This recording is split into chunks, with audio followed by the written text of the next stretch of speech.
Hey les bang, j'espère que vous allez bien, en tout cas moi ça va nickel. On se retrouve aujourd'hui pour une nouvelle vidéo sur la Première Ligue, la 24e journée, 10 matchs à analyser ensemble qui sont les suivants. Aston Villa contre Arsenal, Brentford contre Crystal Palace, Brighton contre Fulham, Chelsea, Southampton, Everton contre Leeds United, Nottingham Forest contre Manchester City, Wolverhampton contre Bournemouth, Newcastle contre Liverpool. La plus belle affiche de cette journée, Manchester United, Leicester et enfin Tottenham contre West Ham. N'hésitez pas à venir nous rejoindre sur le site VIP et les réseaux sociaux, tout est à l'écran et en description. N'hésitez pas à mettre le pouce pour faire remonter la vidéo et n'hésitez pas à vous abonner. On est au-delà des 13 000 abonnés. On jette également un coup d'œil sur le classement premier Manchester City qui vient de rejoindre Arsenal, mais qui a un match en plus que les Gunners qui sont seconds, donc avec 51 unités. Troisième Manchester United qui les talonne, qui ne sont plus qu'à 5 points des deux leaders. Quatrième Newcastle avec 41 points. Cinquième Tottenham avec 39. Sixième Brighton avec 35. Septième Fulham avec le même nombre de points. Huitième Brentford avec 34 unités. En fin de classement, 15e Wolverhampton avec 23. 16e West Ham avec 20. 17e Leeds avec 19. Et 18e premier relégable Everton avec 18 à égalité avec Bournemouth, mais avec un goal average moins important qui est 19e. Et dernier 20e Southampton avec 15 points. On attaque avec Aston Villa contre Arsenal. Aston Villa est 11e alors que Arsenal est second. Aston Villa a réussi ces derniers temps à se redresser car il y a un petit bout de temps maintenant un changement d'entraîneur, mais c'est une équipe qui est beaucoup trop irrégulière. Ils viennent de gagner 2 fois consécutivement Leeds et Southampton, c'était début janvier, mais malheureusement depuis, ils ont été éliminés de Cup par Stevenage, une équipe de League 2, donc de 4e division. Et ils viennent de perdre 2 fois consécutivement contre Leicester et contre Manchester City.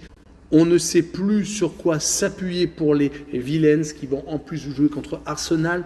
Mais les Gunners ne sont plus dans leur forme avant la Coupe du Monde et en début de deuxième partie de saison car ils viennent de perdre 3 de leurs 4 derniers matchs, toutes compétitions confondues. Une élimination au Cup à Manchester City, qui vient également de les battre lors d'un match en retard de la 12e journée, 3-1, c'était en milieu de semaine. Et ils avaient également perdu à Everton, qui avait la bave aux lèvres, qui devait absolument se sauver. Le match nul contre Brentford à la maison a marqué vraiment un changement actuellement de mentalité, mais Arsenal doit absolument se relever. Et je les vois gagner 2-1 à Aston Villa et je vois les deux équipes marquées avec une cote à 1,85. On continue avec Brentford 8e contre Crystal Palace 12e. Il n'y a que 4 places d'écart entre les deux équipes, mais 9 points séparent Brentford qui fait une très belle saison et avec Crystal Palace.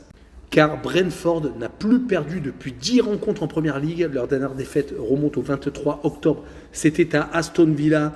Depuis, ils ont réussi des très belles performances comme la victoire à Manchester City le 12 novembre. Et celle contre Liverpool le 2 janvier. Rappelons qu'ils viennent donc de faire match nul contre Arsenal. L'équipe qui va se présenter devant eux est Crystal Palace. Ils ne sont pas ridicules non plus, car sur les 4 derniers matchs, c'est qu'une seule défaite, mais beaucoup trop de partage de points contre Manchester United et Newcastle et contre également Brighton. Ce n'est pas non plus les derniers venus, mais quand même avec 3 matchs nuls, on n'avance pas beaucoup. C'est pour cette raison que je vois Brentford s'imposer 2-1 à la maison sur leur grosse dynamique. Et je vois Brentford marquer le plus de 1,5 but sur le match, une cote très importante à 2,02. On enchaîne avec Brighton contre Fulham, 2 équipes qui sont à la surprise générale, à la 6e et 7e place. C'est vraiment impressionnant le type de résultat qu'ils ont en ce moment. Ils n'ont que 4 points de retard sur Tottenham qui est le premier européen par le biais du championnat. Brighton ne perd que très rarement sur les 5 derniers matchs, toutes compétitions confondues, 3 victoires et 2 matchs nuls. Ils ont réussi à accrocher 2 fois tout de même Liverpool à leur tableau de chasse en Première Ligue et en Cup, c'est assez impressionnant. Du côté de Fulham, sur les 4 dernières rencontres, 0 défaite, 2 victoires contre Sunderland et Nottingham Forest en Cup et en Première Ligue. Puis également 2 matchs nuls contre Sunderland avec la première partie qui avait été jouée donc le 28 janvier de ce tour de Cup et contre Chelsea, ils avaient fait 0-0.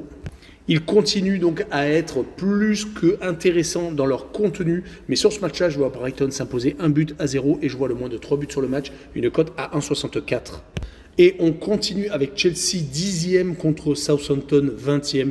Vous avez bien entendu, Chelsea est 10e à 8 points de la première place qualificative pour la Ligue Europa. C'est extrêmement compliqué pour le club londonien malgré les deux gros mercatos d'hiver et estival. Plus de 300 millions dépensés pour recruter entre autres Mudryk, une des pépites ukrainiennes, Enzo Fernandez, une des pépites également de Benfica et également un Badiachil arrivé tout fraîchement de Monaco. Mais ça ne suffit malheureusement pas vu les résultats qu'ils ont sur les 4 derniers matchs. C'est 3 matchs nuls à chaque fois, très peu de buts marqués et une défaite en Ligue des Champions à Dortmund sur le score de 1-0. Il faudra sans doute du temps à Potter pour faire monter la mayonnaise et ils vont jouer contre Southampton qui est actuellement très mal classé, qui occupe la dernière place et qui vient de perdre 3 fois consécutivement contre Newcastle, Brentford et Wolverhampton, toutes compétitions confondues. C'est vraiment une très mauvaise situation pour eux et je les vois perdre 1-0 à Chelsea et je vois par contre moins de 2,5 buts sur le match, une cote à 1,90. On enchaîne avec un duel de mal classé, Everton 18e qui joue contre Leeds 17e. Les deux équipes sont à couteau tiré, un seul point les sépare actuellement. Donc pour l'instant, Leeds n'est pas relégable alors que Everton l'est. Everton a tout de même réussi à battre Arsenal. Ils se sont arrachés lors de la dernière réception à la maison. Mais malheureusement depuis, ils ont perdu à Liverpool lors du derby de la Mersey. Et il reste sur 4 défaites sur les 5 derniers matchs, mais l'entraîneur a été limogé et un autre est venu le remplacer. Il a peut-être insufflé la bonne parole, mais est-ce que ça va être suffisant contre Leeds, qui n'est pas beaucoup mieux, qui a gagné qu'une seule fois sur les 5 derniers matchs, toutes compétitions confondues, et encore c'était contre un club amateur en Cup depuis 2 matchs nuls et 2 défaites, dont une à Nottingham Forest. Un club qui lutte avec eux pour ne pas descendre. Sur ce match-là, je vois bien un but partout avec le home no bet et le match nul remboursé. 6 victoires de Everton à la maison, une cote à 1,95. On continue avec Nottingham Forest contre Manchester City. Nottingham a 24 points actuellement, à 6 points donc au-dessus d'Everton, qui est actuellement la première équipe relégable. Nottingham a pris la bonne habitude de gagner ses matchs à la maison. 4 sur les 6 dernières réceptions et 2 matchs nuls. Donc ils sont invaincus depuis une défaite contre Fulham, c'était le 16 septembre. Mais le problème est qu'ils vont recevoir Manchester City qui vient de reprendre la première place à Arsenal au goal average, qui a tout de même un match encore d'avance, mais qui est plus sur la pente ascendante que descendante, bien entendu. On connaît les Citizens avec un énorme effectif. Oubliez la contre-performance contre Tottenham, c'était le 5 février, 1-0. Ils sont depuis donc sur 2 victoires consécutives et je les vois s'imposer une fois de plus à l'extérieur, 2-0. Et je vois les Citizens avec un handicap de -1, donc il faut qu'ils gagnent au moins par 2 buts d'écart avec une cote à 1,45. On enchaîne avec Bournemouth qui se déplace à Wolverhampton. Wolverhampton est 15e alors que Bournemouth est 19e en très grosse difficulté. 5 points séparent les deux équipes. Wolverhampton a vraiment remis la marche avant. Ils viennent de gagner 2 fois consécutivement contre Liverpool 3-0. Donc ce n'est pas négligeable. Et une victoire à Southampton, le dernier de la première ligue. Ils sont même sur une série très intéressante de 3 victoires nulles et une défaite. La défaite était à City alors que le match nul était à Aston Villa.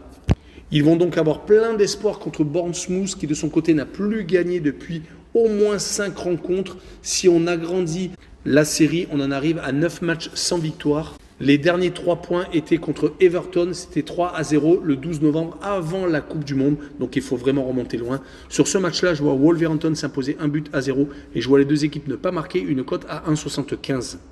On continue avec la grosse affiche de cette journée, Newcastle contre Liverpool. Je dis grosse affiche car Newcastle est 4e et pour l'instant, la dernière équipe à avoir une place en Ligue des Champions est Liverpool. Et tout de même un gros nom de la Première Ligue, même s'ils sont en énorme difficulté. Ils vont pouvoir enregistrer le retour de Van Dijk qui apparemment sera disponible pour cette rencontre. Justement pour Newcastle, la dernière défaite remonte à un déplacement, c'était à Liverpool fin août. Donc imaginez comme ça remonte à très longtemps. Par contre, ils font beaucoup trop de matchs nuls. 4 sur les 5 dernières journées. Ils sont pour moi un peu à l'arrêt. Certes, ils ne perdent pas, mais malheureusement, ils ne gagnent pas beaucoup. La dernière victoire était contre Fulham, c'était le 15 janvier.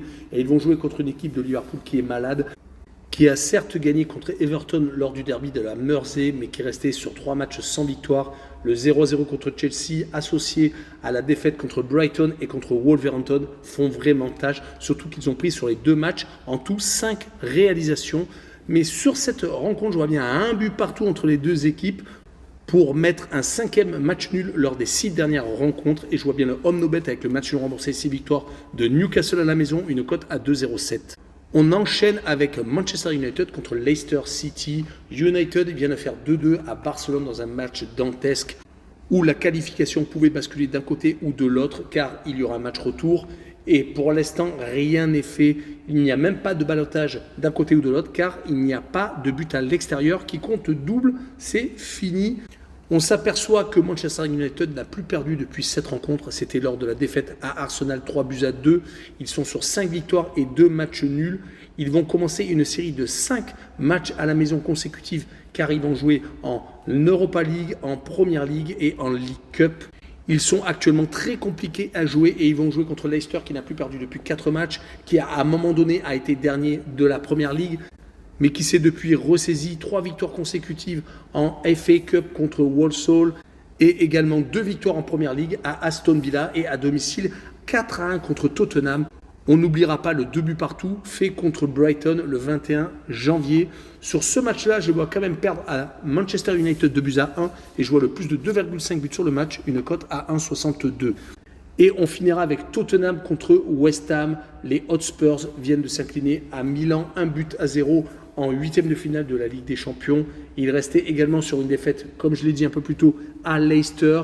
Ils avaient pourtant eu une très belle série de 3 victoires consécutives, ayant battu Manchester City tout de même, gagnant également à Fulham 1-0. Ils s'étaient qualifiés pour le tour suivant en Cup à Preston North End.